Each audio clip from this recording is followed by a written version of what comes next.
Chapter 27 Scepticism on Steroids. Since I began experimenting with psychokinesis, I've uploaded to the internet several video demonstrations. These have attracted many responses from both believers and skeptics. I've risen to the challenge of the skeptics' objections so often that I've seen a definite pattern emerge. It goes like this. First, the skeptic claims that what I'm demonstrating is a purely conventional force. Accidental drafts of air and convection are the favourites. He confidently asserts that I am deluding myself and that what he is seeing is perfectly mundane. If at this point I say nothing, the skeptic will walk away supremely confident that he is right, having done no testing whatsoever to verify his claim. The skeptic often claims that it is my responsibility, not his, to present evidence, because he's not the one making a truth claim. But when he suggests an alternative explanation, he is indeed making a truth claim, and it must be verified. My claim is only that we are witnessing something that is anomalous to conventional explanation by virtue of the fact that we are not able to find one. When I point out the factors that rule out the skeptic's claim, based on how rigorous I've been with my environment, the skeptic then plays a little mental game of hopscotch and immediately jumps to the next conventional explanation, again believing it without testing. And once more I point out the flaws in that theory, and he tries to hop again. When he eventually realizes there's nowhere left to hop, he says something like, "Okay, if this is real, why don't you make it levitate? Then I will believe." Well, of course I can't. He moves the goalpost so that he can feel justified in dismissing the actual anomaly that's presented to him. When I press for an explanation for the anomaly at hand, the skeptic often resorts to saying something like, "Well, I'm sure there's something perfectly ordinary behind this." Or, "If you're so sure this is real, how come you haven't claimed James Randi's $1 million, James Randi is a stage illusionist who became a professional skeptic. He does a wonderful job of exposing the tricks of fraudulent psychics who attempt to pull the wool over the eyes of the public. For a time, his organisation, the James Randi Educational Foundation, JREF, hosted an ongoing contest, the $1 million Paranormal Challenge. The website said, "We offer a $1 million prize to anyone who can show, under proper observing conditions, evidence of any paranormal, supernatural, or occult power or event." The contest was active for many years, and no one was able to claim the prize. The first issue I had with skeptics who liked to taunt me about the JREF challenge was that 9 times out of 10 they hadn't even looked at the entrance criteria. If they had, they would have seen that JREF does not accept just anyone. You have to be publicly known for your paranormal ability. This means JREF's modus operandi was not the examination of small, interesting anomalies that offer clues about the nature of reality, but knocking big-time psychic fraudsters off their thrones of deception, Uri Geller being a prime example and favourite target. To JREF we owe a debt of thanks, because we can now be reasonably sure that anyone claiming to be able to, say, levitate himself off the ground at will is lying. Otherwise that $1 million would have been long gone. If there is any substance at all to the more dramatic psi manifestations, such as poltergeist activity, it is extremely doubtful that such phenomena can be harnessed and reproduced at will in a lab. My own experimentation tells me that psi is quite real, but is very limited in scope and difficult to reproduce on demand. In this sense, it is not akin to a purely predictable natural law. Its reality can only be attested through statistical analysis.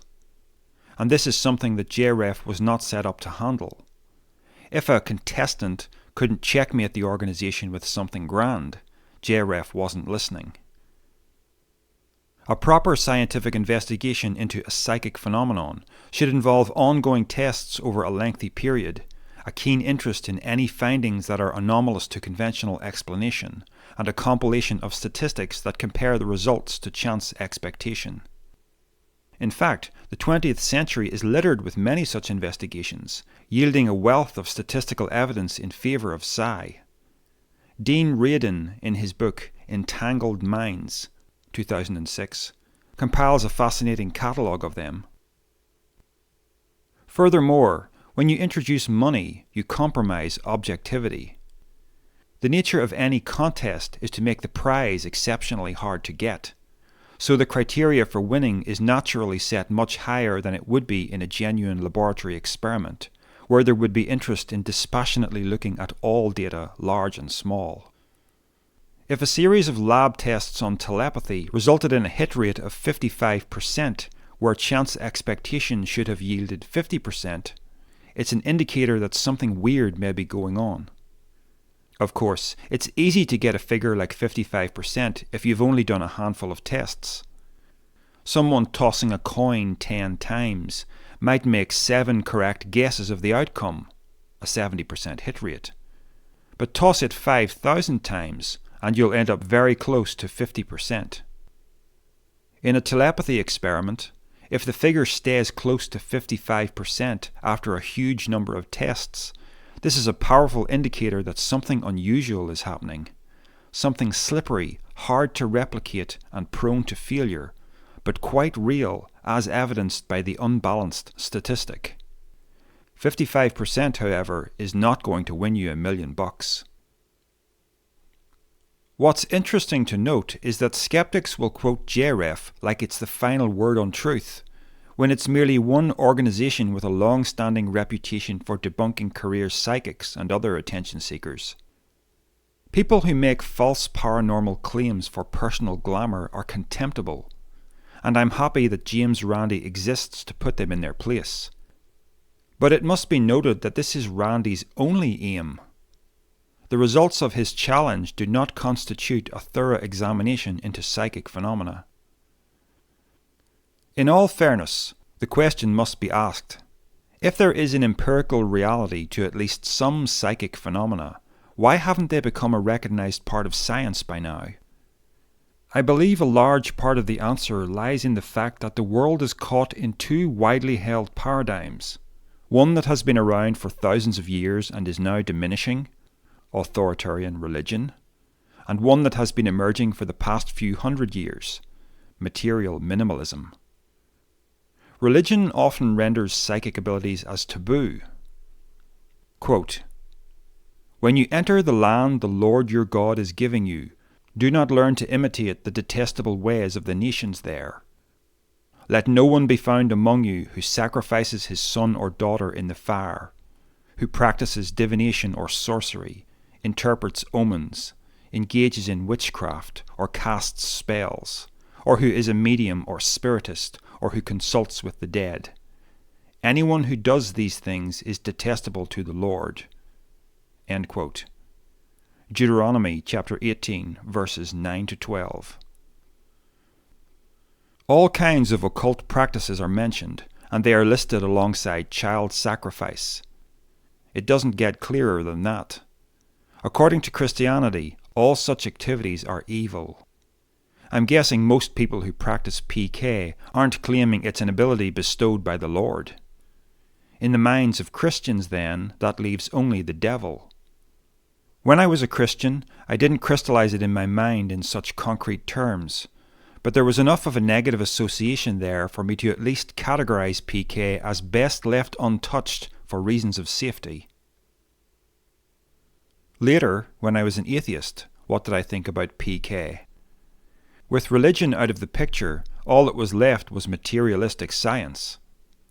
And what do you do with that big word paranormal when you believe only in science? Unfortunately, paranormal and supernatural tend to be viewed as synonyms, and both are equally classed as an offense to science. Science teaches and demonstrates that we live in a universe based on strict, unbreakable laws. Detectable material reality is the only reality. From faith healings to demon possessions and everything in between, including PK, they could be only one thing: fraudulent. If you are a materialist, paranormal abilities don't sit well with your view of reality, and so they are often declared fake by default. When evidence of their reality is staring you in the face, you make every effort to squeeze that evidence into a conventional mold, regardless of how poorly it fits. If you are a Christian, paranormal abilities are declared forbidden. They are kept out of reach, and so they are never investigated. Belief systems create bias. So often, when we think we're engaged in learning, what we're really doing is seeking to add to what we so overconfidently think we already know.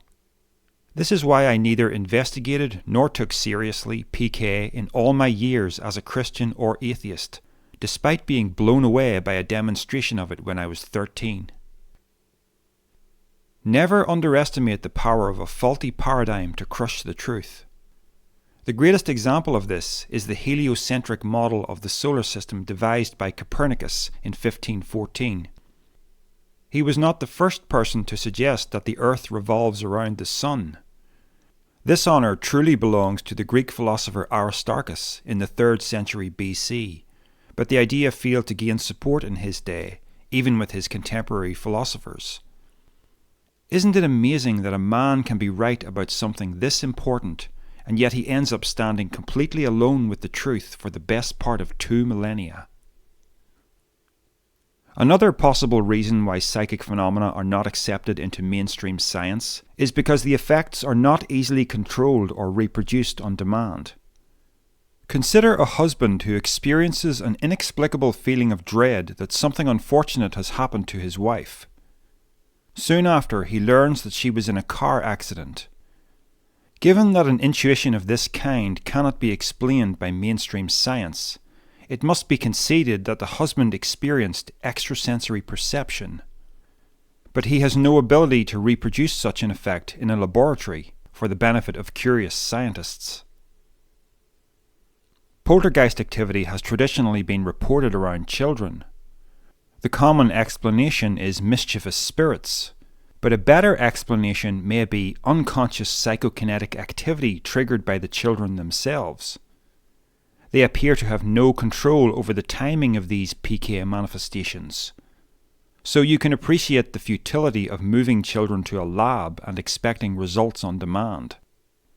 This drawback does not necessarily mean that the phenomenon isn't real. Without direct experience, we simply don't know. This is also the case with my personal PK experiments.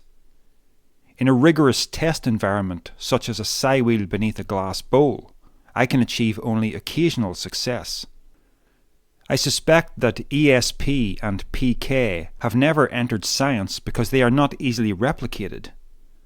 They don't conform to predictable scientific principles. They originate in the mysterious darkness of the unconscious mind, of which we are only scratching the surface in our attempt to understand ourselves. And yet I am also confronted with the remarkable example of my old friend Andrew, who demonstrated PK 3 times in a row. That certainly fits the definition of replicable. So I am left scratching my head to an extent. All I know for sure is that my personal successes with PK have been intermittent. If I sat down in front of a panel of observers at JREF and attempted to move a psi wheel under a glass bowl, in all likelihood I would fail. Scepticism is, admittedly, a good practice. Skeptics are highly critical of what they call true believers, and with good reason. For what is skepticism? It's your mind's way of ensuring that you are not deluding yourself by demanding that you search for evidence. Even though I value creative, out-of-the-box thinking, I am keen to avoid being deceived by others, as well as avoiding self-delusion. That's what your critical thinking mind is for, and it's something to treasure. Skepticism brings you closer to the truth by helping you expose what is untrue using a process of elimination. This is something that is missing from so many people who are open to abstract thinking and have an interest in the paranormal. They go with the creative, intuitive right hemisphere of the brain and suppress the rational, deductive left. And so they become prey for every psychic charlatan out there, unable to discern the truth-tellers from the liars. Many of the skeptics I have encountered fail to realize that they actually demonstrate perfectly the traits of a true believer. Their reactions to my PK experiments are loaded with dogmatism. They make definitive statements like, "You're blowing on it," or "That's just heat, mate." And then they're happy to simply walk away. No further testing needed, apparently. As long as it fits the materialist paradigm, they're happy to believe anything. The kind of skepticism I've been up against is nothing short of scientism, the new fundamentalism, where the dogmas of religion have been replaced by the dogmas of contemporary science. This is not true skepticism, it's pseudo-skepticism. It's time to restore the word skeptic to its original nobler meaning of one who doubts.